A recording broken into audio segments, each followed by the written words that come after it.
This is a 1934 Sparton, model number 67. It was made by the Sparks Witherington Company, and I picked this radio up last year on eBay from a fella in Connecticut. As soon as I saw it, I knew I had to have it. I bought it for my daughter. The chassis on this radio was really nice. That's one of the reasons I bought it. It had almost no rust on it at all. Basically, all I had to do was take a rag and a little bit of water and wipe her down and make her look good. Welcome again, folks, to my little corner on the deck. And before we start, I want to say hello to Mario in Brazil. Mario sent me a response on my last radio YouTube video, and he was very cordial, very nice fellow. Said he really enjoyed watching these radio videos I've been doing, which is probably a little fib on his part, but that's okay. So welcome aboard, Mario. You drop in on my little corner on the deck anytime you want. As I said, 1934 Sparton Model 67. I saw this on eBay and instantly knew I had to have it. It was one of the, it was actually the most expensive radio I've ever purchased, but it was for my daughter, and I didn't care. I wanted her to have something really nice for her house that would last a long time, and I wanted it to come from me. You know how fathers are. We don't always send personal gifts to our kids, and particularly our daughters, like our wives do. You know, our wives, they're always buying something for the daughter, for her kitchen, or for her living room, or whatnot. I wanted her to have something special. You know, 50 years from now, after I'm long gone, she can say, well, my dad did that. My dad gave me that, and I'm going to give that to one of my kids, and maybe they'll keep it.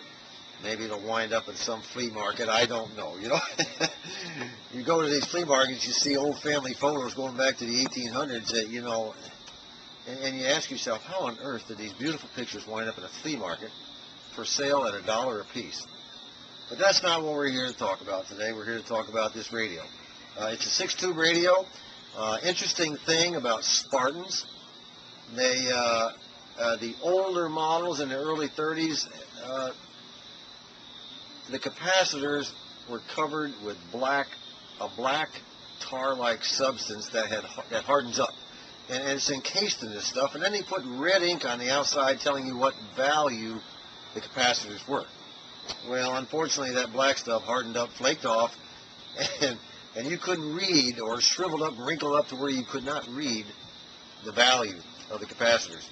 Also, they would take two capacitors, put them together, and then wrap a center band around them, and hook each of those ends to that center metal band, and then rivet that band to the chassis, and that's how they obtained a ground. Well, I didn't know that. I thought it was just a capacitor with a band around it that held it to the chassis, but wrong. You know, it took me a while to figure it out, because when I went to the schematic, it showed two capacitors, but when I looked under the chassis, there was only one there, and this happened in every place. And I said, what's going on here? How come I've only got one capacitor, but the schematic shows two? Turned out to be that there was two, but where they came together was hidden by that metal band, and that metal band acted as the ground for each side of those capacitors. And every one of them apparently required a ground. This thing here must have had 25 or more capacitors that needed to be changed. So let's listen to it. It's an AM shortwave radio, and it's one of the interesting things here I noticed. Let me get my old computer glasses out today. The AM band is on the top, of course. On the bottom, it's not calibrated in megacycles. It's calibrated in meters, and this scale runs from about 18 meters up to 55 meters. So not all of your old radios say megacycles. Some of them will have meters. And there may be some out there that even have other things on the scale that I haven't seen yet. But anyway, this is a very nice radio. I did refinish the cabinet. I didn't think I would have to when I bought it, but when I got it, I realized there was a lot of crackling of the finish here. It didn't look good.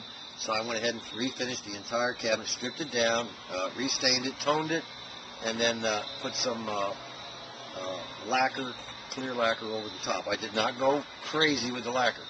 I usually put about 2 to 3 coats, that's enough. It gives me that nice soft color, a nice soft shine, a satin type of shine that I think all the old radios originally had. I don't like that super shiny look, and I prefer the satin look. So let's see if we can tune in a couple of stations and see what we can get. Let me see. Yeah, I think it's broadcast band right now. Are now undefeated.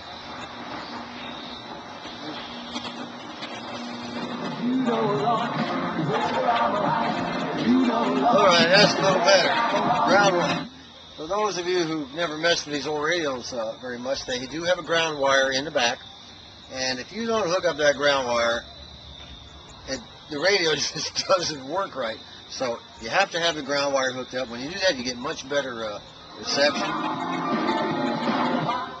This is the time of day right now when we're right in the middle between it getting dark and still light is trying to hang on, and the shortwave is trying to inch its way in. It's beginning to bounce off the ionosphere, so sometimes on shortwave at this time of day, you'll pick up quite a bit here and then nothing there. It's very splotchy until it gets later on. Once it gets later on, you get that nice dark, boy, that's when the shortwave stations come in.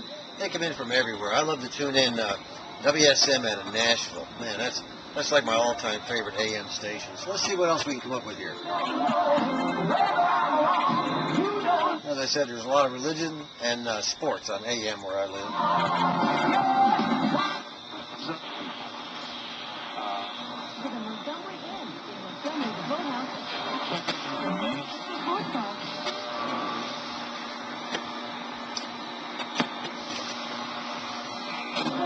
Profound faith in the God who has etched his indelible signature upon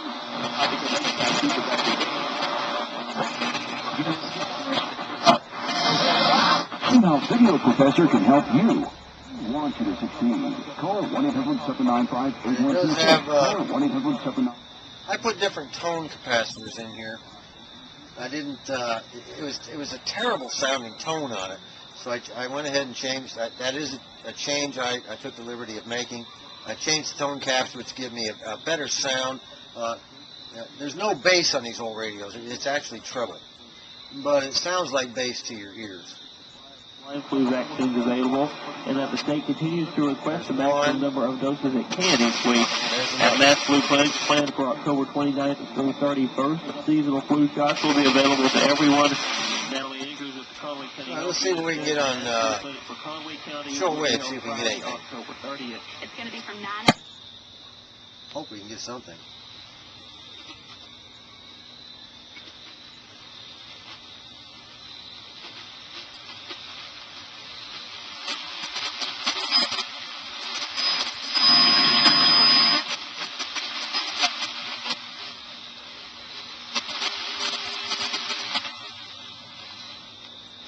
Over the other end of the dial here. Here, if you could only guess.